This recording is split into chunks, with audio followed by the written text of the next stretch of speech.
Bab 719, aku ingat semua yang terjadi setelah kita menikah. Meskipun Ezra tadi malam sangat mengendalikan diri dibandingkan dengan masa lalu, Kina masih ketika dia membuka matanya, tatapan matanya bertemu dengan mata Ezra. "Kok kamu belum bangun?" tanya Kina dengan pipi yang memerah. "Aku nunggu kamu." Dia mencium pipinya dan berkata, "Aku ingat kamu dulu pernah bilang sangat senang kalau melihatku ketika kamu bangun." Saat itu, dia masih jadi pemimpin dan panglima tertinggi pasukan khusus Wolves dan sangat sibuk.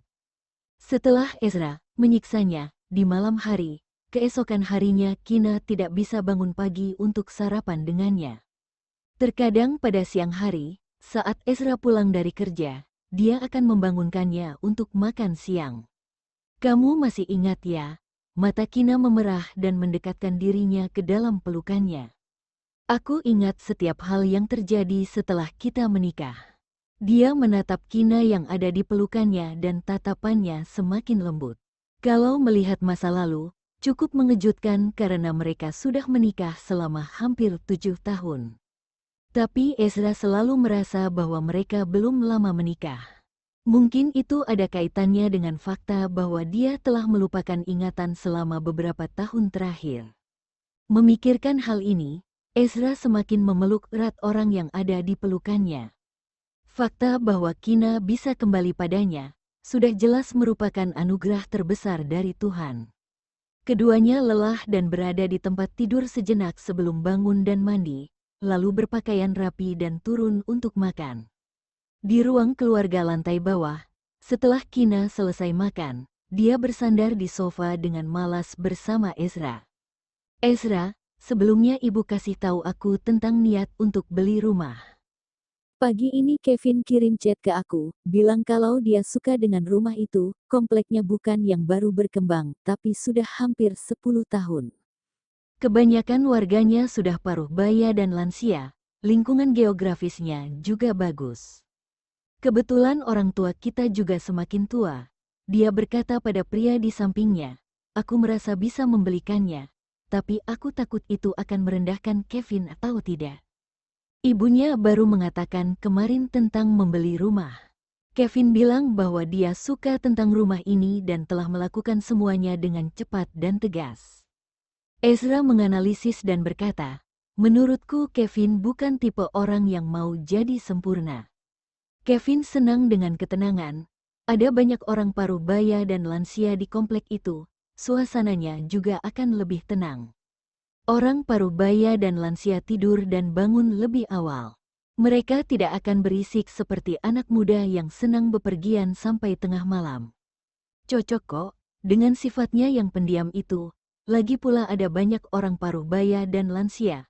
Bahkan jika orang tua kita pindah ke rumah baru itu, mereka tidak akan merasa kesepian karena tidak ada yang bisa diajak ngobrol atau yang lainnya.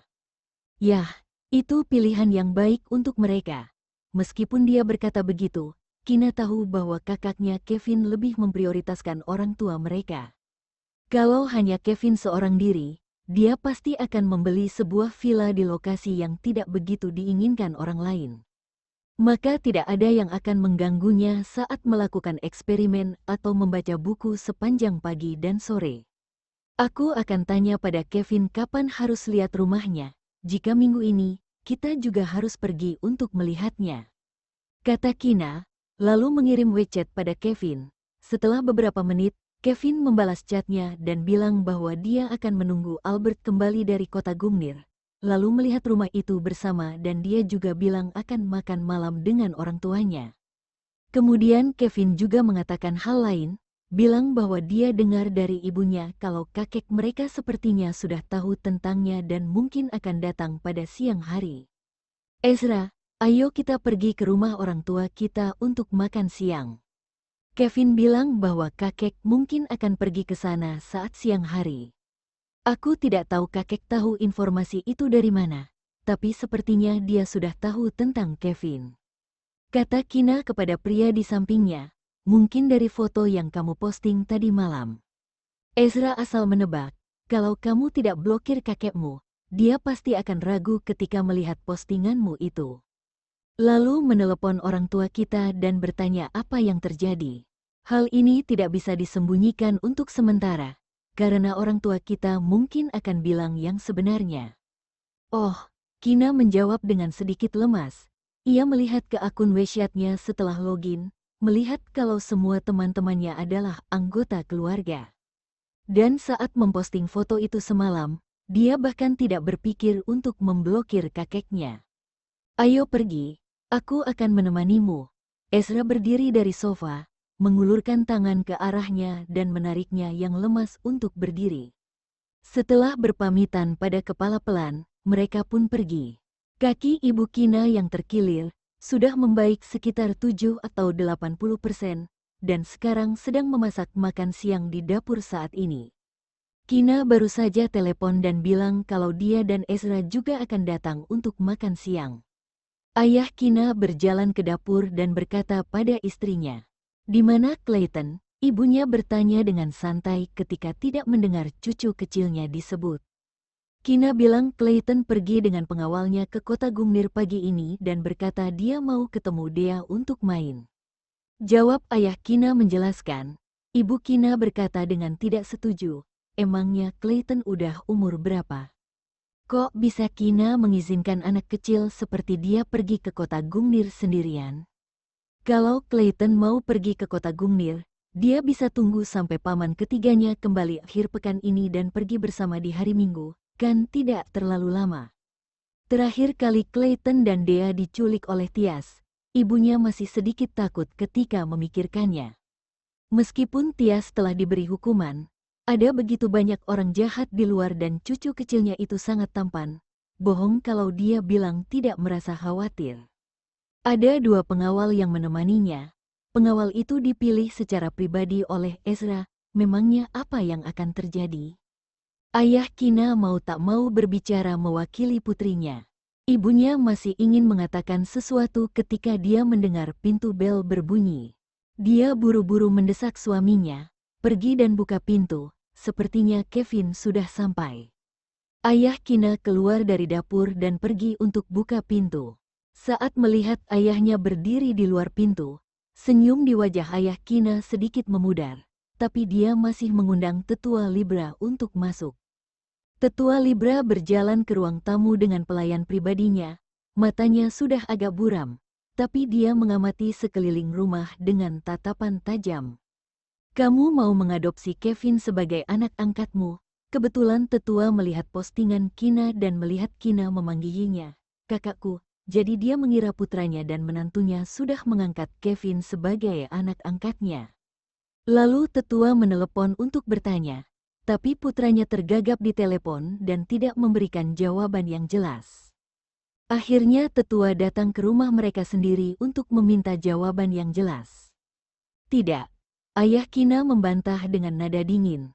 Setelah hampir 30 tahun menahan diri atas apa yang terjadi saat itu, ditambah ayahnya yang sering mengunjunginya dalam beberapa tahun terakhir, membuat kebenciannya terhadap ayahnya hampir hilang. Namun, setelah tahu bahwa Kevin adalah putranya dengan istrinya, seolah-olah kejadian di tahun itu kembali menghantuinya lagi. Bahkan jika ayahnya tidak membencinya, hatinya masih penuh dengan kebencian terhadap ayahnya. Itu sebabnya, Gibran tidak ingin menelepon ayahnya untuk makan malam dengan keluarga Okto dan Libra tadi malam. Ketika ayahnya meneleponnya pagi ini, dia tidak langsung memberitahu ayahnya bahwa Kevin adalah putra kandungnya. Namun, Gibran juga tahu bahwa masalah mengenai Kevin adalah putra kandungnya, tidak bisa disembunyikan lama-lama. Tatapan rumit yang tidak bisa dijelaskan terlihat di mata tetua Libra, seolah-olah dia sedang memikirkan masa lalu dan bersikeras untuk mengklarifikasi tentang hal itu. Tapi di postingan pertamanya, Kina bilang kalau Kevin adalah kakak laki-lakinya. Apa artinya itu? Artinya secara harfiah, ayah Kina tidak banyak menjelaskan. Tanpa menunggu lelaki tua itu bertanya lagi, Gibran sudah berbalik dan kembali ke kamarnya. Tetua Libra memandangi punggung putranya. Ekspresinya terlihat rumit selama beberapa saat. Secara harafiah, apa artinya? Bab 720. Apakah itu salah? Tetua Libra memandangi punggung putranya. ekspresinya terlihat rumit selama beberapa saat. Secara harafiah, apa artinya? Memikirkan selama 2 hari ini, sikap putra dan menantunya terhadapnya jadi lebih dingin dan tetua Libra tidak bisa tahan dengan perasaan tidak nyaman di hatinya. Dan dia masih tidak mengerti apa penyebabnya. Pada saat ini, bel pintu berbunyi. Ketika Kevin yang berdiri di luar pintu melihat bahwa pelayan pribadi tetua itu yang membukakan pintu untuknya, ia sedikit menyipitkan matanya, mengangguk pada pelayan itu dengan ekspresi tenang. Tanpa berkata apa-apa, ia berjalan masuk ke dalam rumah. Ayah Kina kembali ke kamarnya untuk mencari beberapa dokumen dan ketika dia kembali ke ruang tamu, dia lihat Kevin sudah datang. Dia langsung berkata dengan gembira, "Kevin, kamu sudah datang. Ibumu lagi masak, sebentar lagi selesai dan sebentar lagi Kina dan Ezra akan datang." "Baiklah, aku akan pergi ke dapur untuk melihatnya." Kevin berkata seolah-olah dia tidak melihat tetua Libra, lalu berbalik dan berjalan menuju dapur. Di dapur ketika Ibu Kina melihat putranya masuk, ia langsung tersenyum dan berkata, "Kevin, kamu lapar, kan? Keluarlah dan bicara dengan ayahmu dulu, tunggu 30 menit lagi." Mungkin saja ayah punya sesuatu yang harus dibicarakan dengan tetua Libra. Kevin berjalan mendekat dan bertanya, "Aku akan bantu kamu, apa yang belum selesai?" "Tidak perlu, keluar saja dan tunggu." Ibu Kina langsung menolak, dia tidak mau membiarkan putranya membantunya. "Cedera kakimu belum sembuh, berdiri terlalu lama akan mempengaruhi pemulihanmu. Beberapa hari lagi aku akan kembali ke kota Zaun. Kalau sampai saat itu kamu belum benar-benar sembuh, aku akan sangat marah." Setelah jeda, Kevin berkata lagi, "Dulu ketika Kina masak, aku sering bantu dia." Kevin mengatakan bahwa dia bukanlah orang yang sama sekali belum pernah menyentuh dapur. Ketika Ibu Kina mendengar ini, hatinya terasa hangat dan sekali lagi bersyukur pada Tuhan di dalam hatinya karena telah mengirimkan kembali putra yang begitu baik padanya. Ia tidak menolak lagi dan meminta Kevin untuk membantunya mencuci beberapa piring yang belum ia cuci. Setelah beberapa saat, Kevin berkata lagi, "Oh, ya, orientasi seksualku normal kok. Aku tidak suka pria, tapi aku tidak punya niat untuk jatuh cinta saat ini, jadi kamu dan ayah tidak perlu khawatir tentang urusan pribadiku." Ibunya menoleh untuk menatapnya seolah-olah dia telah mendengar sesuatu yang mengejutkan. Setelah beberapa detik, dia berkata, "Tapi sebelumnya kamu bilang, suka pria?"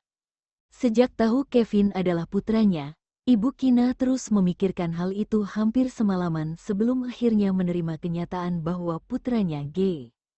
Ia berpikir tidak masalah jika putranya menyukai pria atau wanita, selama dia bahagia.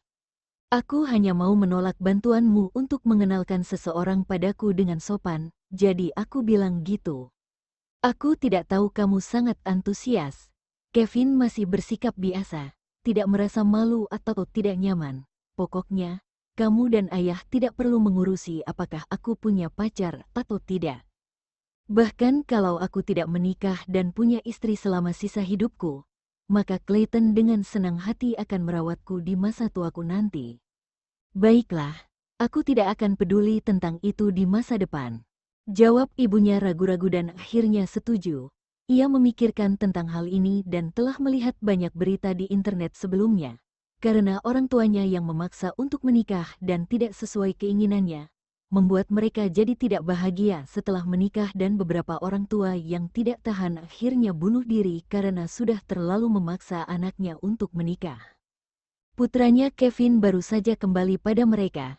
Dia tidak ingin berselisih dengan putranya dan membuat Kevin membenci mereka. Seperti kata pepatah, para penerus akan bertindak sesuai kemauannya sendiri, jadi dia tidak perlu memikirkan apa yang terjadi di masa depan.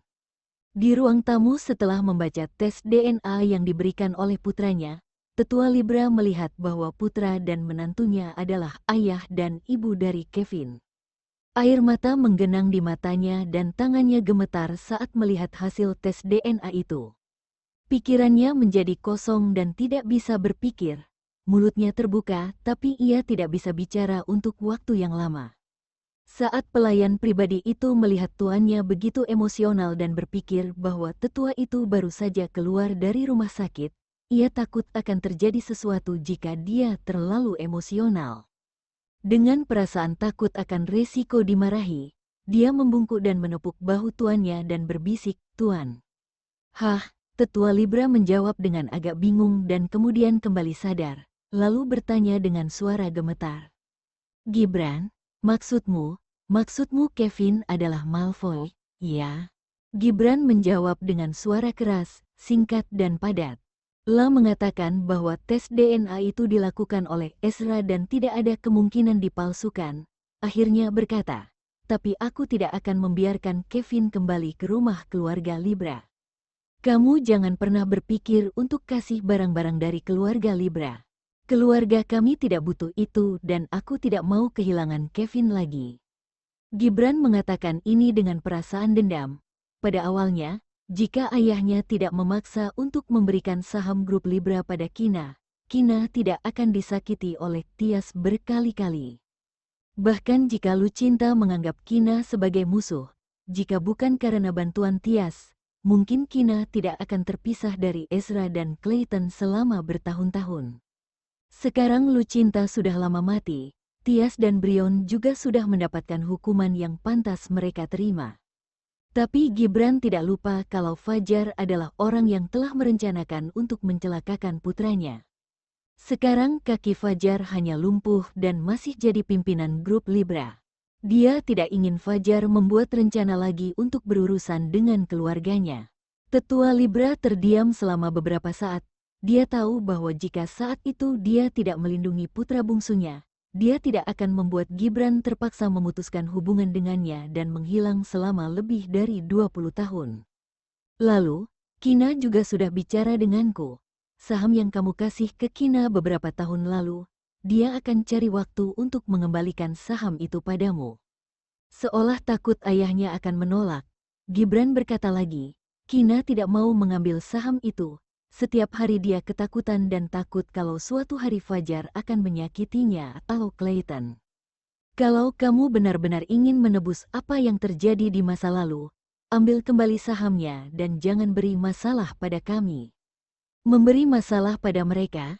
Ketika Tetua Libra mendengar ini, wajahnya menjadi pucat, seolah-olah dia menerima sesuatu yang sangat mengejutkan.